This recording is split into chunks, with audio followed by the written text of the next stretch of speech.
dan selamat pagi saya ucapkan kepada pihak penganjur program Mahabbah Puisi Ramadan 2, kepada semua pendengar di mana saja yang mengikuti siaran ini.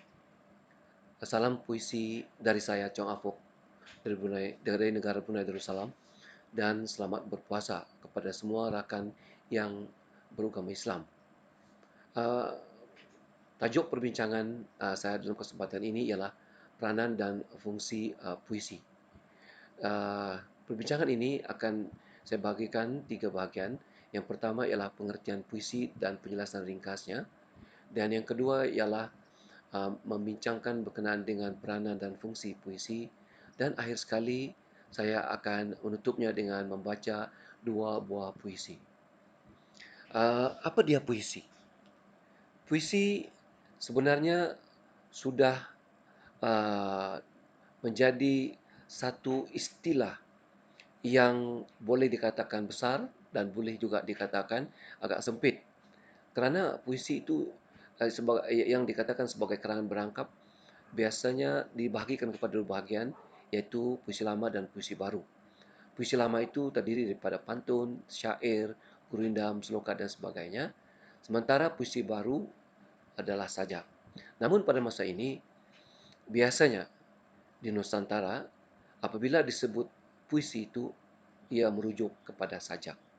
Jadi, dalam perbincangan ini, puisi yang dimaksudkan adalah sajak. Ya, jadi puisi merupakan mutiara bahasa bagi genre sastra yang paling indah. Ia mengungkapkan imej, perasaan dan pemikiran. Sesebuah puisi itu boleh terdiri daripada kata-kata dan bukan kata-kata. Antara sajak ataupun puisi yang bukan kata-kata yang boleh kita ambil contoh ialah puisi Hugo yang bertajuk Ratapan Mati, ataupun di Nusantara antaranya kita boleh ambil sajak Sutarji yang bertajuk Q. Itu yang kita maksudkan sebagai puisi di sini. Definisi puisi kita ambil daripada Samuel yang mengatakan puisi itu adalah kata-kata terbaik dalam susunannya yang terbaik. Nah, ini termasuklah juga yang bukan kata-kata tadi, asalkan dia tersusun dengan baik, ya. Nah, puisi ini menduduki hierarki yang paling tinggi dalam kesusahan setiap bangsa, ya. Dalam puisi ada naratif. Naratifnya diisi dengan pengucapan pelbagai ruang kehidupan manusia. Oleh itu ia mendapat sambutan kerana kehalusan dan keindahan bahasa, ketajaman dan ketepatan maksudnya, ya. Di dalam puisi juga terdapat fakta. Faktanya boleh terdiri daripada fakta yang benar atau tidak benar, iaitu palsu. Kejadian-kejadiannya boleh yang telah berlaku atau yang belum pernah berlaku. Dan boleh juga yang tidak pernah berlaku. Ya. Nah, yang penting di sini, puisi itu naratifnya adalah merupakan cerita yang kadang-kadang tidak lengkap. Oleh yang demikian, pembaca atau pendengar perlu membuat kesimpulan sendiri. Nah, di dalam puisi juga ada kebenaran. Tetapi kebenarannya tidak sama dengan kebenaran dalam ilmu. Kebenaran dalam ilmu, ia mengemukakan wacana ilmiah yang bersifat kuantitatif. Bahasa atau perkataannya denotatif. Sementara dalam puisi, ia bersifat kualitatif, di mana ia menyampaikan naratif, ya, dengan bahasa yang konotatif, ya, dan di dalamnya terdapat metafora-metafora, alegori, dan kadang-kadang ada yang berbentuk ceritanya yang berbentuk antipodal ataupun ekstrapolatif, ya, itu merupakan ramalan-ramalan. Uh, jadi yang ini tidak terdapat di dalam wacana ilmu, ya. Jadi kebenaran di dalam naratif ataupun di dalam puisi itu boleh dikatakan sebagai kebenaran yang universal dan abadi. Demikian halnya tentang pengertian puisi dan huraiannya. Sekarang kita masuk pada peranan dan fungsi puisi. Peranan dan fungsi puisi ini melibatkan proses. Dalam hal ini, yang dimaksudkan proses itu adalah proses kelahiran. Sesuatu puisi itu daripada tiada kepada ada, melibatkan pembuat atau pencipta dan ciptaannya. Ya, ini sama dengan elemen-elemen alam yang lain yang ada pencipta dan juga ada yang diciptanya. Proses ini dilakukan untuk kemanfaatan kepada manusia dan seluruh alam. Untuk membicarakan peranan dan fungsi puisi ini, perlu kita lihat peranan penulis dan juga pembaca. Sebelum ini, kita banyak melihat atau membaca berkenaan dengan peranan puisi ataupun fungsi puisi itu dari sudut pembaca. Dalam kesempatan ini, saya akan membincangkan peranan dan puisi dari uh, sudut pencipta atau penulis. Uh, Dalam satu tulisan I.A. Richards dalam bukunya Political Criticism memetik apa yang dinyatakan oleh Confucius, ya. Uh, Ia mengatakan puisi uh, they are adapted to rouse the mind, to assist observation, to make people sociable, to excite indignation.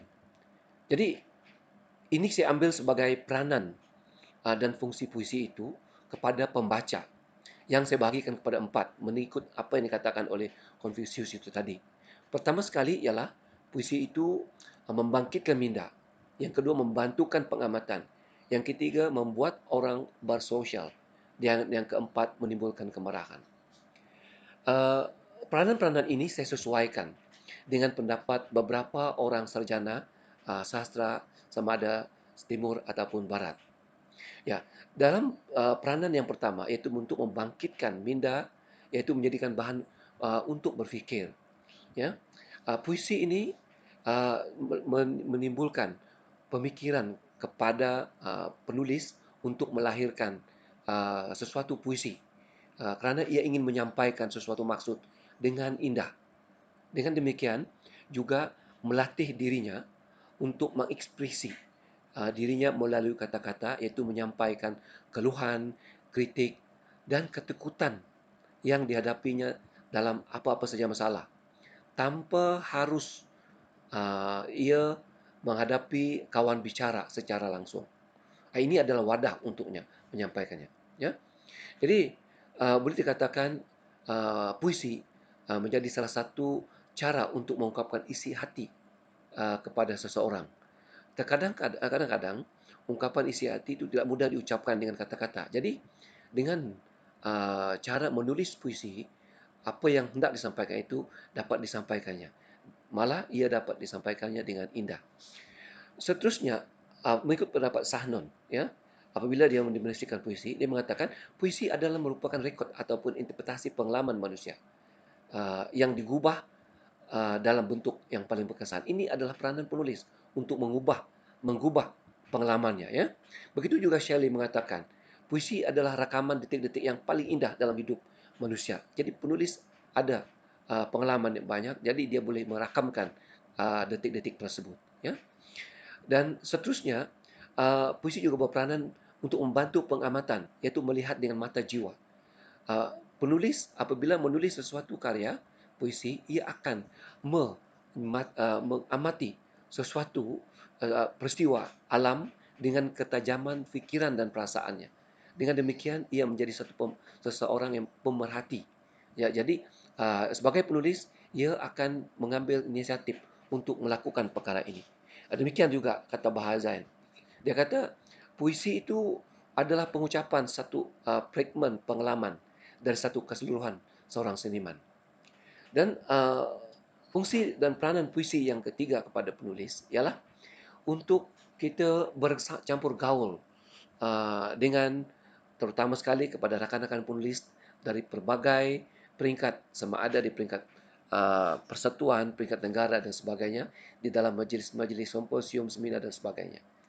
Di situ para penulis melalui karya-karyanya dapat meluahkan isi hatinya.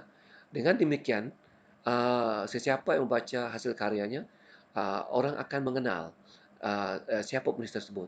Ini akan menyebabkan sosial tersebut akan dapat berlangsung dengan lebih baik, sama ada secara bersemuka ataupun secara atas talian. Dan akhir sekali, peranan dan fungsi puisi itu, ia boleh menimbulkan rasa marah. Dengan timbulnya rasa marah ini, penulis akan menyatakannya melalui tulisan. Itulah yang dikatakan oleh Matthew Arnold, puisi adalah kritikan tentang kehidupan. Dia tidak mengkritik seseorang itu secara langsung, tetapi ia telah menyatakannya di dalam puisinya. Dan begitu juga dengan Usman Awang mengatakan, puisi ialah satu penyataan sikap terhadap sesuatu atau salah satu atau keseluruhan kehidupan manusia. Yang di sini sesuatu keadaan yang mungkin tidak menyenangkannya. Jadi secara kesimpulannya, kita melihat di sini bahawa peranan dan fungsi puisi itu juga ada pada penulis. Dan akhir sekali, saya ingin menutup perbincangan saya ini dengan membaca dua buah sajak. Yang pertama sekali ialah sajak saya sendiri yang diterbitkan dalam buku ini, yang bertajuk Kata Cinta. Dalam sudut mataku berkilau sinar matanya. Dada berdebar, nikmatnya sampai ke surga. Aku malu memaklumkannya, cinta itu telah pun berputik di taman hatiku tanpa kata-kata berbunga. Percaya sahaja ketentuannya. Namun, adakah begitu pada hatinya yang masih berada di sana? Tidak perlu aku tahu. Biarlah aku sahaja merinduinya sambil menikmati keseronokan mencintainya. Sebelum takdirnya yang kuharapkan, sastra dan aku bercinta mekar. Sajak yang kedua ditulis oleh Ramzah Dambul dalam antologi beliau atau kumpulan sajak beliau, Dari Cinta kepada Cinta. Tajuk sajak beliau ialah Khatam. Puisi bukan pelarian hati sepi yang tewas melawan sunyi. Puisi itu datang dari kesedaran yang nekat mahu sembuhkan kejahilan. Dengan puisi, penyair menulis bahasa cinta yang menyatukan ilmu dengan alam, meneguhkan ikatan sesama manusia, juga mendekatkan insan kepada Tuhan. Jadi, dengan demikian, saya sudahi dengan ucapan sekian, terima kasih.